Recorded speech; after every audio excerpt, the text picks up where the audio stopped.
podcast about knitting. I hope you enjoy. I haven't got a lot of knitting done this week. My mother-in-law has been here visiting, which has been very nice, but of course we've spent a lot of time with her and there has not been a lot of knitting time. I think I accidentally cursed the weather with wanting my Siri cardigan, because when I finished this I was a little bit sad because it was so warm and I couldn't use it anymore and I had to wait till fall. But now we have had a rainy record here in the DC area. It's been the most consecutive days of rain since they started measuring in 1870. So it's been very grey, 13 degrees roughly. That's about, let me see,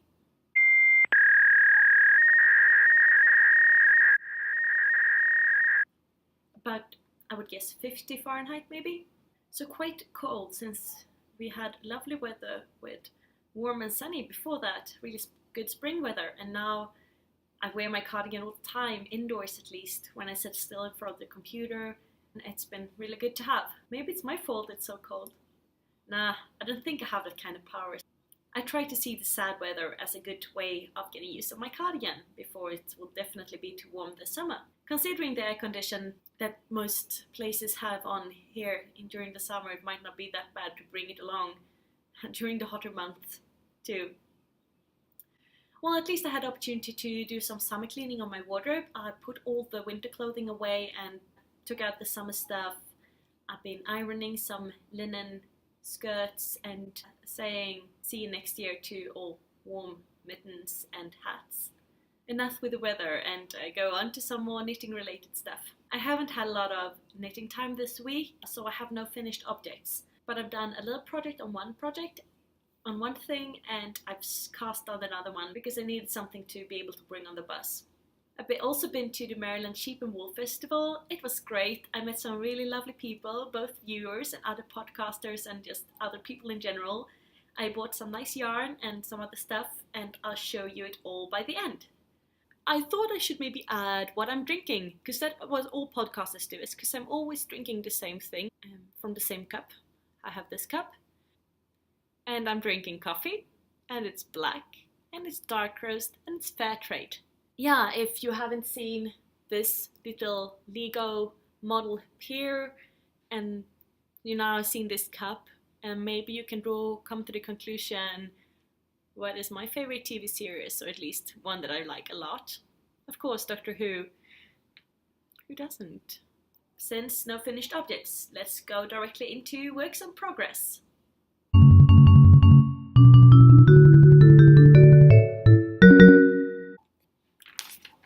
So first finished object is my Waterlily top. Looks like this now. I've passed the waist, and I'm now doing increases again for above the waist up to the bust. So last time I mentioned that the body according to the pattern is all straight, but I'm doing some shaping, and here are my calculations. For that I've done, this is the clean version of my calculations. So I mentioned before, this yarn is PhD yarns, and it's a wool merino blend, and I really enjoy it. It's very soft, and I hope this will fit. It's the first time I'm knitting a cardigan or a upper body garment from the bottom and up, and I really hope it will fit, because it's harder to try on than if you start at the top. I'm alternating skeins on this, so they are very similar, so I don't know if it will be necessary, but if I didn't and I noticed at the end that I should have, I would really regret it. To be honest, I don't think it would be necessary. It's just a precaution. And this lives in a totally non-fancy knit picks bag. But handmade is love. I'm loving myself a lot. On my Gudrun feminist mittens, I casted on the second one, but I haven't even done a mustache. No, it's pathetic. I won't even show it to you. Let's get on with our lives. And I haven't crocheted any new squares for my blanket, so nothing new to show there. But as I said, I've casted on a new project, and it's a pair of socks. because even though my Waterlily top is great for knitting in front of a movie at home, because it's mostly stockinette, it's not that great to bring along. So I needed a small project to knit on. Ta-da! So I'm doing them 2 at a time on one long magic loop. I thought I wanted to do 2 at a time on 2 long circular needles. So you have one in the front and one in the back. But there were just too many stuff flying around, so I decided on just go with a longer needle and do it as a magic loop. And I'm enjoying it. It's not as bad as when you do one sock magic loop, because you don't have to switch over to the other needle as often since you knit both socks. And it's nice that I know that I will have both of them done when I'm done. So, talking about the pattern. It's a lace motif, as you can see, over 12 rows. And right now, 1000 Stitches podcast about knitting socks specifically, she has a lace knit along. She has a new theme every... Last knit along was cables, at least, so you had knitted a sock with cables and you joined, and now this month it's lace. I will probably not do the heel that was included here. I usually do a gusset and a heel flap, but I thought it would be nice with something more delicate, and I will try to do a short row heel for these. I think I've done it once on a pair of socks I did for my father. I didn't make a note on what pattern I used for that or anything else, and now I don't have the socks here anymore because I gave them to my father. It's always nice to change things up a little bit. Maybe I'll also do the heel in a light grey. I think it will look nice with this blue greyish. So my plan is to do 12 socks for me this year, and so doing a 6 pair now would mean that I'm a little bit ahead, but I also know that I probably would do some Christmas knitting before Christmas, and then I might not have as much time to knit socks for myself. These ones I brought at the bus going downtown yesterday, which was a decent project. I kind of know the pattern, the stitch pattern now. It was all written out, but I graphed it out for myself. It's on my Ravelry page as uploaded as a picture if someone else is interested, but I think it's an easier way to read it like that. So I took a photo of it, put it in my phone, and when I was on the bus I could check the pattern when I wasn't sure. The pattern is 23 stitches wide, and then you can just do it on the top of the sock, and then you do stockinette the rest. So no matter how big your feet are, okay, no matter, but you can alternate the size of the sock a little bit more than if the pattern is over the whole sock. Regarding sock knitting, I have also come to the conclusion that I prefer to do my socks toe up. I can't really tell why, it's just a feeling. I feel like I'm progressing.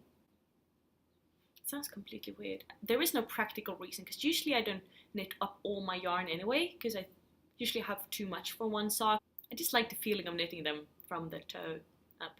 So with these, when I cast it on, I knitted a toe separately. I cast it on Judy's Magic Cast On, knitted a toe, and then when I was about to start on the foot, after all the increases, I put them on this circular needle together.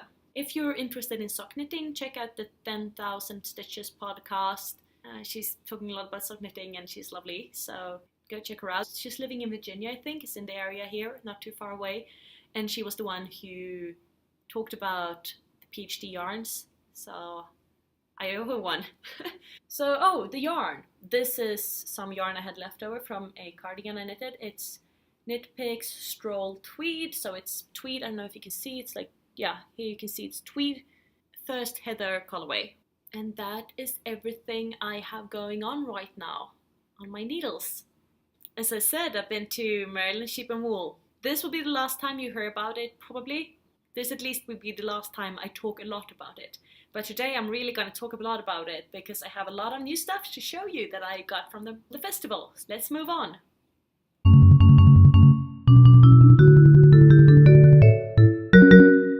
This new stuff segment today could probably just be named Maryland Sheep and Wool. I bought some beautiful yarn, I met some lovely people, So, but I will start with the yarn, and then I will move on to some other stuff that I got, and I will finally talk about some people and also their people with podcasts. Yeah, that's the plan. Well, let's start with the yarn. I got 4 skeins. Since this was my first festival, I was quite overwhelmed.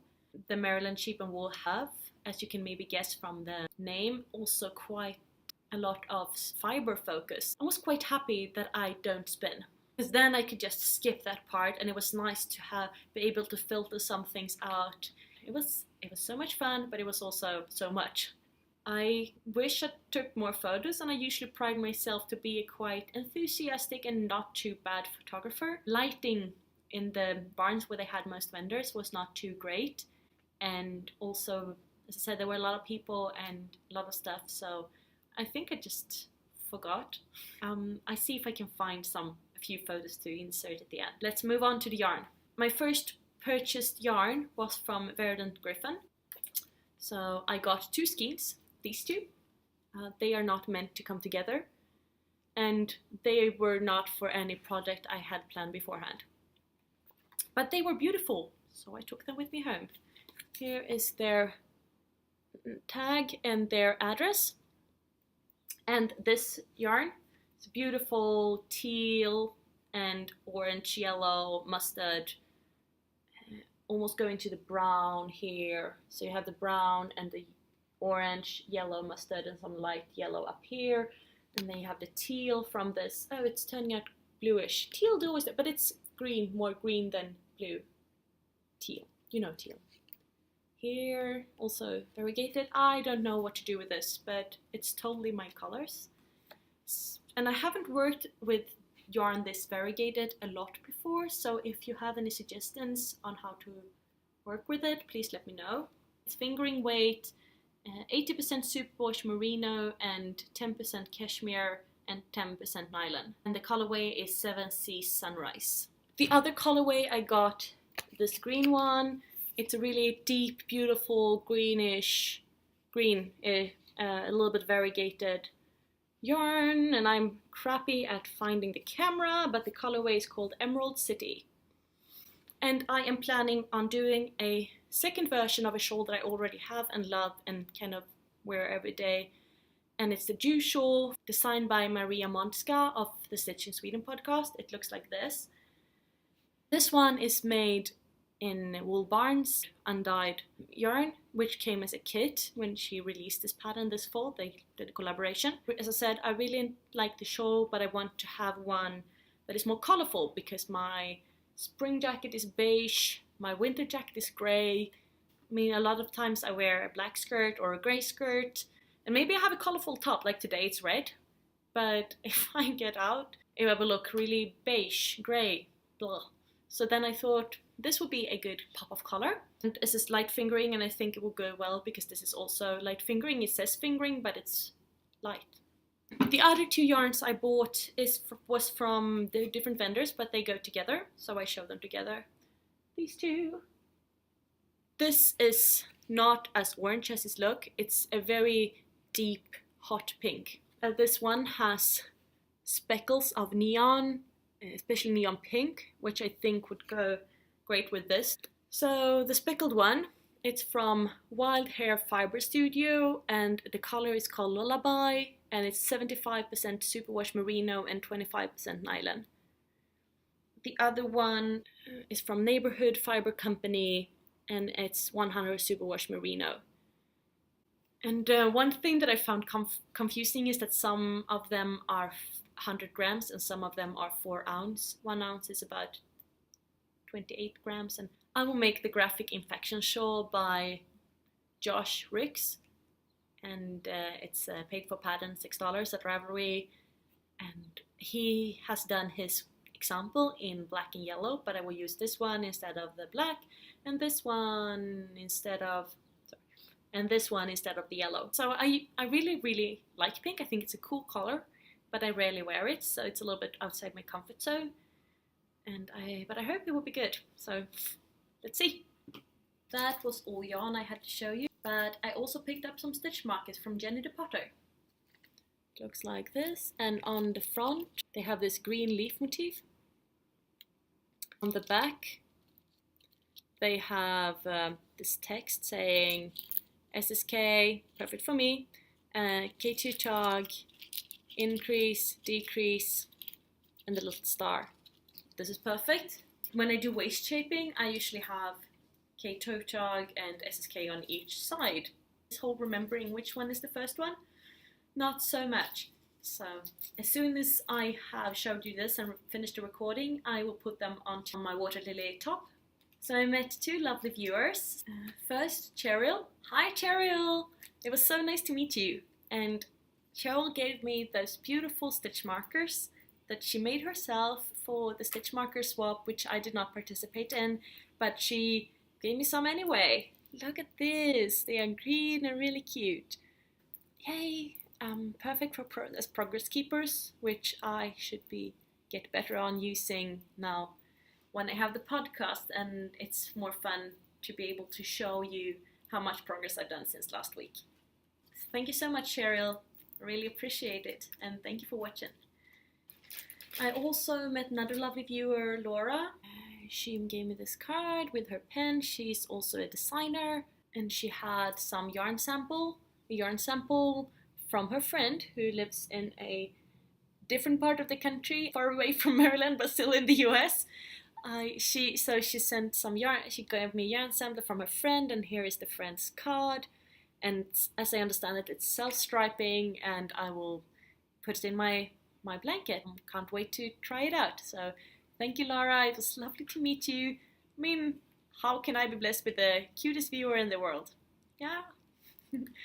Yeah, there was also candy, but it's long time gone. I also got this lovely progress keeper from a lady I met, and she made it herself, and I could pick the color I wanted. No one's surprised I picked an orange one. Thank you so much. I can't remember her name though. So if you're seeing this and felt that you made this progress keeper and gave it to me, please leave a comment. There was just a lot of people, and I'd love to know your name. I also met a lady who said she had heard of my podcast from another podcaster, but she couldn't remember which one. If you feel like you have talked about me on your podcast, let me know, and I'd thank you so much, first of all, and check your podcast out. I also met Jenny and Devin from Tiny Paper Foxes, and I was quite starstruck, so I might have come across as a little bit confused. Came up to them and said I liked the podcast, so that was fun. I also met these lovely ladies, Marlicia and Talia from Pen, Hook and Needle podcast, mother and daughter video podcasting. They were really fun and sweet, and now I'm totally subscribed to their podcast. And I met an audio podcaster, Yarns at Yinhu, and I'd listened to her podcast when I was in the supermarket yesterday, because I usually listen to audio podcasts when I'm transporting, walking, cleaning, or in the supermarket, obviously, and it was really nice to listen to. Well, very well produced. I think she's been going on for quite some time now. Last but not least, I met Laura and Leslie from the Knit Girls, and I gave me this little thing. It says the Knit Girls, and it's a measure tape with both inches and centimeters. And since I am mostly used to centimeters, but lit a lot in English, I appreciate that you can have both. And it has this nice hook, so you can put it in your notions pouch or hook it to a project bag or your keychain or whatever. So thank you so much. In general, it was a lot of fun to meet all the people. They are all very sweet and nice. I also realized that I'm kind of stocking up on podcasts now, so I'm subscribed to quite a lot. And I've been a little bit worried that I won't have time to watch them all, especially a week like this where we have a guest visiting that we want to spend more time with. But Mina from the Knitting Expert said that she watched almost all podcasts in 1.5 speed, which I tried out, and it's great. It's much easier to have time to finish them all, of course, but I also kind of like the higher tempo. Everybody seemed a little bit speeded, like a sitcom on caffeine. I like it. Yeah, and if you're curious about what podcasts I'm subscribed to, you can check on this channel, because all knitting podcasts I'm subscribed to with this channel. So that was everything I had for today. Next week I promise there will be a little bit less of Maryland Sheep and Wool Festival. Thank you for joining me. I hope to see you soon again. Take care, Happy knitting. Bye!